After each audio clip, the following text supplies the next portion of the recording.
Hello friends, well I am in a super good mood. You're probably thinking to yourself, Shireen, like, I'm not being funny, but why can I see you in glorious Technicolor? Well, it is because I have a new toy, which is finally a video camera. Well, it's a camera, but that does very good videos. So you've probably seen like some of my videos look slightly different because sometimes I record off my laptop, sometimes I record off my phone. But the problem is because I do, like when I used to do like 2-3 minute videos, my phone was fine. When you start doing like 15-20 minute videos, like the amount of space it takes up on my phone, that meant I couldn't transfer the files. Anyway, that's a long story, but technically it was a nightmare. Then it's easy for me to do videos from my laptop because, to be honest, it just means like I can, do all my little bits and pieces. However, the clarity is not amazing. So here we are in glorious Technicolor, which does mean, however, that, it's a bit like when all those actors and actresses had to deal with high definition and they were a bit like, oh, is this what I look like? So anyway, I'm very happy to be here with my fabulous new video camera. So what do I want to talk about today? You black people don't make it easy for yourselves. Remember I said that we're getting into this space now of some of the news is ebbing a little bit about Black Lives Matter and about racism, and there are some stories still being told, if I'm honest. So it's kind of like it's a weird space, actually. Let me just correct that, because on one hand there are still many stories of black people from all over the place sharing their experiences, their views on how society treats them or how they feel in the world of work, business, sport, entertainment, etc., etc. We're also seeing quite public examples of employees who have said enough is enough, and they are now publicly outing some of the poor behaviours and some of the poor practices of their businesses. Now, this is particularly prevalent in the tech space. So on one hand, you've got what I call like this, and I remember I said, I think it was like maybe my day 6 video, I did say, businesses, if you're not careful, you will be looking at a Me Too type movement, in that when everybody else can see that their experience is not on their own, because don't forget, for years they've probably internalized what's happened to them and gone, maybe it's me, maybe I've not pushed hard enough, maybe when I went to them about my pay and I tried to challenge and they basically like fobbed me off with lots of emails that said nothing, maybe like that's me. And then when you start hearing other stories of the people who've gone through the same thing, you've realised, actually, no, it's not me. And then when you realise so many people who look like you have also gone through the same thing, life looks a bit different now. And then maybe what you were willing to accept 2-3 months ago, when unfortunately your business fobbed you off, you are now no longer willing to accept. Because unfortunately there is safety in numbers. And it's unfortunate because it shouldn't be safety in numbers that means businesses fix up. So now all of a sudden you've got more people speaking up. So on one hand, that is good, I think, because it flushes it all out to the surface, right?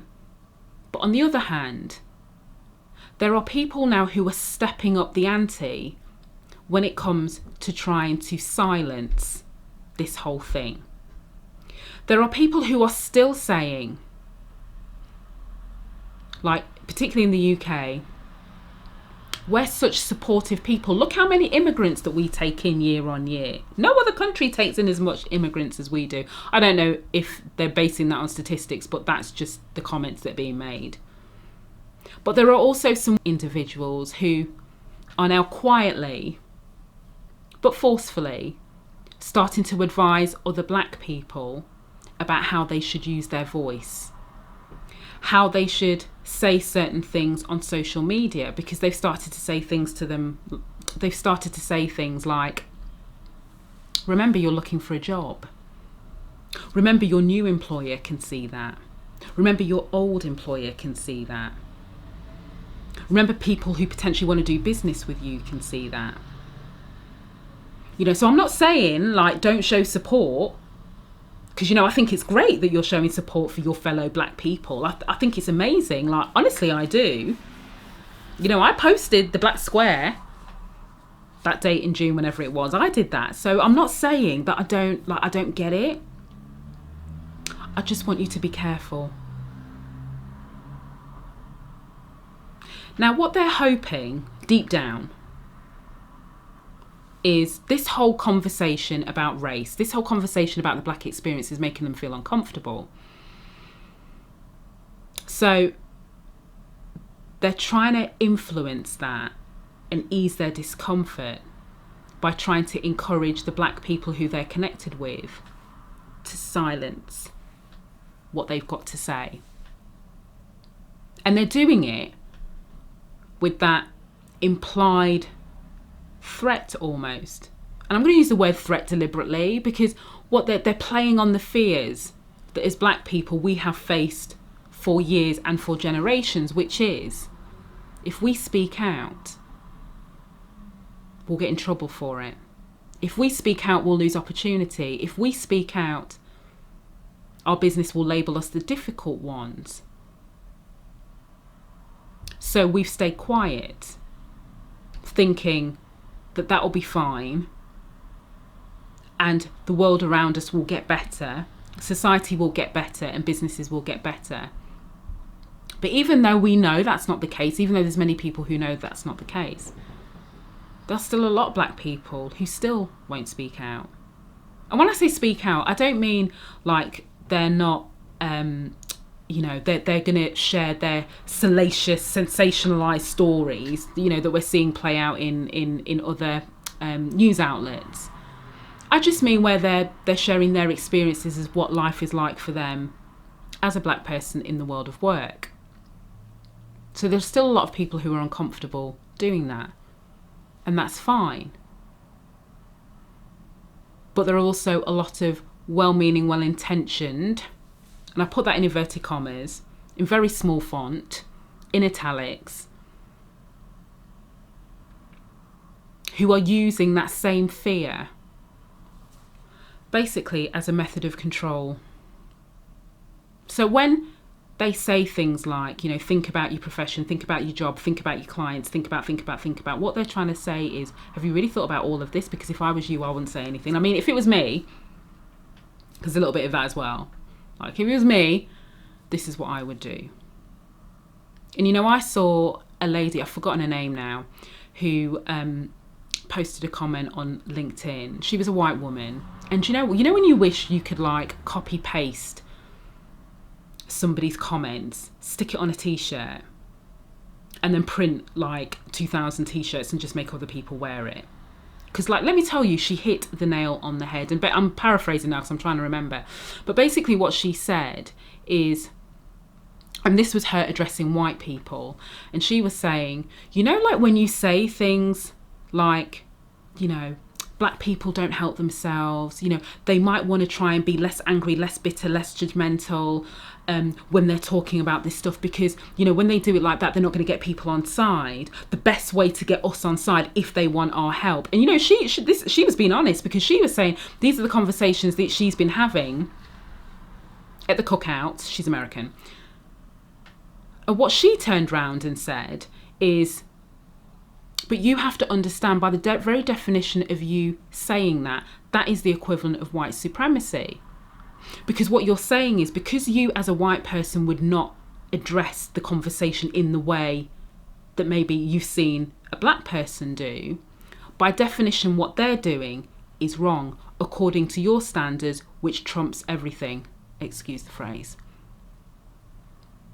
And then she was saying that this caused like a heated like debate, and she's sure she's never going to get invited to the cookout again. But it is a really good point for particularly white leadership teams who are reading things, seeing things, having conversations, and once, almost like the shock of it all, you know, once the doors of their ignorance has been blown off, some of them are falling back into defense mode. And that is to try and start shooting the messenger, or to try and start picking apart the delivery of the message, because it means that they don't have to address the actual message itself.